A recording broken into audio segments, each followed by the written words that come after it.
इसके पिछले वाले पार्ट के लास्ट में हमने देखा कि इचिगो उस हॉलो को बहुत गंदे तरीके से घायल कर देता है। वो हॉलो खुद को खतरे में देखकर वहाँ से भाग जाता है और इचिगो अपनी मॉम का बदला भी नहीं ले पाता है। रुकिया का पेजर काम करना बंद कर चुका था, तो वो उसे ठीक कराने के लिए इचिगो के साथ उराहारा शॉप पर जा रही थी। तभी उनके सामने उरियो शिदा दिखता है, जिसने कि बड़े ही अजीबोगरीब कपड़े पहने थे। मैं तुम दोनों के बारे में सब कुछ जानता हूँ, पर इससे पहले कि वो आगे कुछ बोलता, उनके पास एक हॉलो आ जाता है। पर इससे पहले कि इचिगो या रुकिया कुछ करते, वो अपनी अलग ही पावर से उस हॉलो को मार गिराता है। वो दोनों हैरान हो जाते हैं कि आखिर ये कौन है। मैं एक क्विंसी हूँ और मैं सोल रिपर से बहुत ही ज्यादा नफरत करता हूँ, खासकर तुमसे, इचिगो कुरोसाकी। वही जब इचिगो स्कूल जाता है तो उसे उस चश्मिश की शक्ल याद आने लगती है। एक सेकंड, ऐसा छोकरा तो मेरी भी क्लास में है। और क्लास में जाने के बाद उसका शक सच साबित हो जाता है। स्कूल के बाद इचिगो उरियो का पीछा करने लगता है, पर उसे पहले ही इसका पता था। तुम्हारे शरीर से स्पिरिचुअल एनर्जी लीक होती रहती है, तो तुम्हारा पता लगाना बहुत आसान है। मुझे तो तुम्हारे बारे में तब से पता है जब तुम सोल रिपर बने थे। जिसके बाद वो इचिगो को एक डुअल के लिए चैलेंज करता है, पर इचिगो किसी भी फाइट के मूड में नहीं था। बिना मालकिन के परमिशन के एक फाइट भी नहीं कर सकते तुम। दूसरी तरफ रुकिया उराहारा स्टोर पहुंचती है,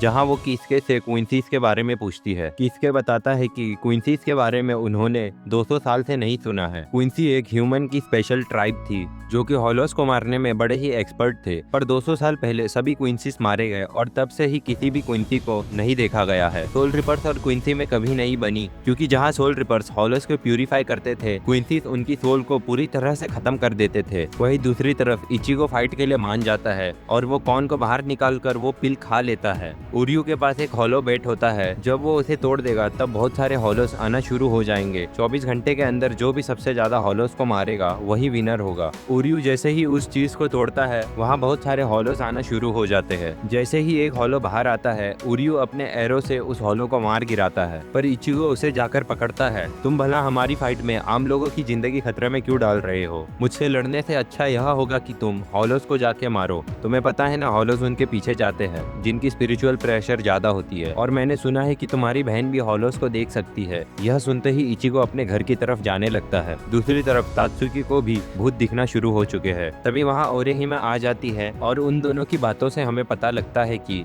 उस रात के इंसिडेंट की वजह से उन दोनों को हल्के हल्के याद आने लगते हैं। और दूसरी तरफ कारिन को भी हॉलोस की प्रेजेंस फील होती है, और किसके भी इसे फील कर सकता था। जब एक हॉलो इचिगो के सामने आता है, वो आसानी से उसे मार गिराता है और उसका स्कोर अब 3 हो चुका है। पर उरियो अपनी बो का यूज करके आसानी से कई सारे हॉलोस को मार गिराता है और उसका स्कोर तो 10 से भी ऊपर हो चुका था। वही दूसरी तरफ रुकिया के पेजर में बार बार हॉलोस आते हैं और वह खत्म होते रहते हैं। तभी वो देखती है कि उसके पास 20 से 30 हॉलोस आ रहे हैं, और बाहर आने पर उसे आसमान में एक अजीब सी चीज दिखती है, जिसमें से कुछ तो बाहर आ रहा था। दूसरी तरफ इचिगो जब अपने घर की तरफ जा रहा था, उसके सामने कई सारे हॉलोस आ जाते हैं, पर वो आसानी से उन सभी को मारता हुआ आगे बढ़ता जा रहा था। दूसरी तरफ चैड को भी आसपास हॉलोस की प्रेजेंस फील होती है। एक हॉलो उनके पास पहुंच जाता है और अब चैड को भी थोड़े थोड़े हॉलोस दिखाई देने लगते हैं। चैड नोटिस करता है कि वो हॉलो सिर्फ उसी के पीछे पड़ा था, तो अपने दोस्तों को बचाने के लिए वो वहाँ से भागने लगता है। भागता भागता वो एक खुले मैदान में आ पहुँचता है, जहाँ की कारिन खेल रही थी। तभी वो उस हॉलो के हमले से कारिन को बचा लेता है। कारिन उसे देखकर कहती है कि ये चीज क्या है, तुम्हें भी ये दिख रहा है? हाँ, पूरी तरह से।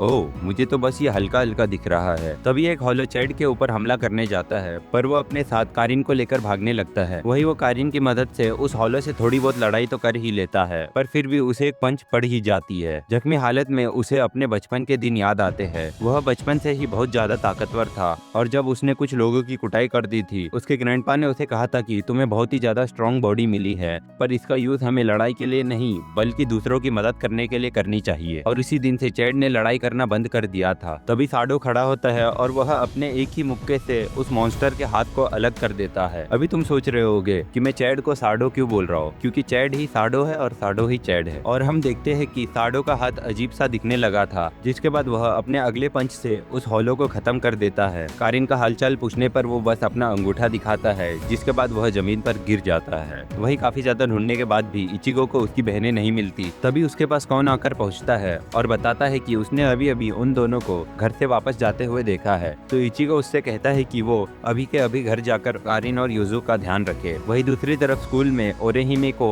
आसपास खतरा महसूस होने लगता है, तो वो अपने दोस्त को कहती है कि उन्हें जल्दी से जल्दी उसके घर चलना चाहिए। पर तात्सुकी घर जाने से पहले अपने कपड़े बदलने चली चली जाती है। तभी ओरेहिमे के पीछे एक हॉलो कहता है, मुझे पता है कि तुम मुझे देख सकती हो, अब नाटक करने की कोई जरूरत नहीं है। यह सुन के ओरेहिमे अपने दोस्तों को यहाँ से भागने के लिए कहने लगती है, पर तभी वो हॉलो उनके ऊपर हमला कर देता है और वो ग्रीन सी चीज उस लड़की के हाथ पर लगती है। इंसीड बुलेट की मदद से वो उस लड़की को कंट्रोल करने लगता है। तभी हम देखते हैं कि उस लड़की के अलावा उसने बहुत सारे स्टूडेंट्स को पहले ही अपने कंट्रोल में ले लिया है। तो सभी मिलकर ओरेहिमे पर हमला करने जाते हैं, पर तभी वहाँ तात्सुकी पहुंचकर उन सभी बच्चों की कुटाई करना शुरू कर देती है और थोड़े समय में ही वो उन सभी बच्चों को हरा देती है। वही तात्सुकी को उस मॉन्स्टर की थोड़ी सी आउटलाइन दिख रही थी और वो उसे धमकाने लगती है, पर तभी वह लड़की उसके कंधे को जोर से पकड़ लेती है और इस मौके का फायदा उठाकर वह हॉलो तात्सुकी पर भी सीड बुलेट से हमला कर देता है, यानी अब वो भी उसके कंट्रोल में चली जाएगी। यह देखकर ओरेहिमे दुखी हो जाती है, क्योंकि पहले उसे स्कूल में बहुत ज्यादा बुली किया जाता था। तब तात्सुकी ही वो लड़की थी जिसने उसे बचाया था। ओरेहिमे तात्सुकी को हग करती है और कहती है कि उसने हमेशा से ही उसे बचाया है, तो इस बार वो तात्सुकी को बचाएगी। ओरेहिमे के स्ट्रॉन्ग इमोशन की वजह से उसकी हेयर पिन ग्लो करने लगती है और उसका स्पिरिचुअल प्रेशर अनलॉक हो जाता है। यह सब देखकर वो हॉलो हैरान हो जाता है। इसके बाद ओरेहिमे के सामने 6 फेरीज आ जाती है। वो ओरेहिमे को बताती है कि वो उसकी सोल में मौजूद पावर्स है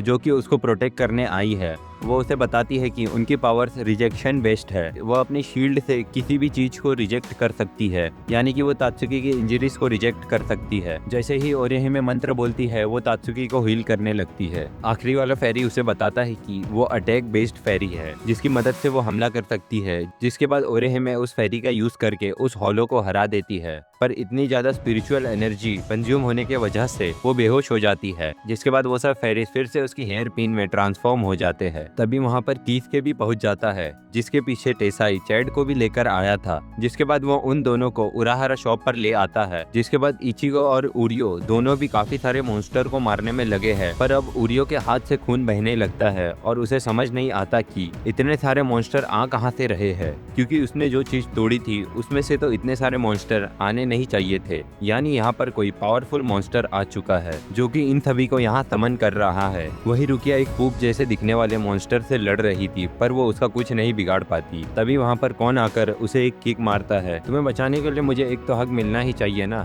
है ना। रुकिया उसे दूर करती है। तभी उसके सामने उरियो पहुंच जाता है। रुकिया समझ जाती है कि इन सभी के पीछे उसी का हाथ है। उरियो बताता है कि इस समय उसका और इचिगो का डुअल चल रहा है और वो यह साबित कर देगा कि इस टाउन को एक सोल रिपर की कोई जरूरत नहीं है, वो अकेला ही इसे प्रोटेक्ट कर सकता है। तभी वो हॉलो फिर से खड़ा होता है, पर वहाँ इचिगो आकर उसे खत्म कर देता है। वही स्टोर में कीसके उन दोनों को बता रहा था कि उनका दोस्त एक सोल रिपर है और अगर वो उसकी मदद करना चाहते हैं तो वो उनके साथ आ सकते हैं। और उन दोनों को समझ नहीं आता कि ये बुढ़ा बोल क्या रहा है, तो वो उन्हें बताता है कि उन दोनों की पावर्स इचिगो की वजह से ट्रिगर हुई है। दूसरी तरफ इचिगो उरियो से कह रहा था कि तुम्हारे हॉलो बैट की वजह से पूरा टाउन खतरे में आ चुका है। अगर तुम्हें डुअल ही करना था तो मेरे साथ सीधा सीधा क्यों नहीं लड़ गए। तभी वहाँ एक हॉलो आता है, पर इचिगो अपने एक ही हमले में उसे खत्म कर देता है। तभी उन सभी की आसमान में देखकर फट जाती है, क्योंकि वहाँ से बहुत सारे हॉलोज आने लगे हैं।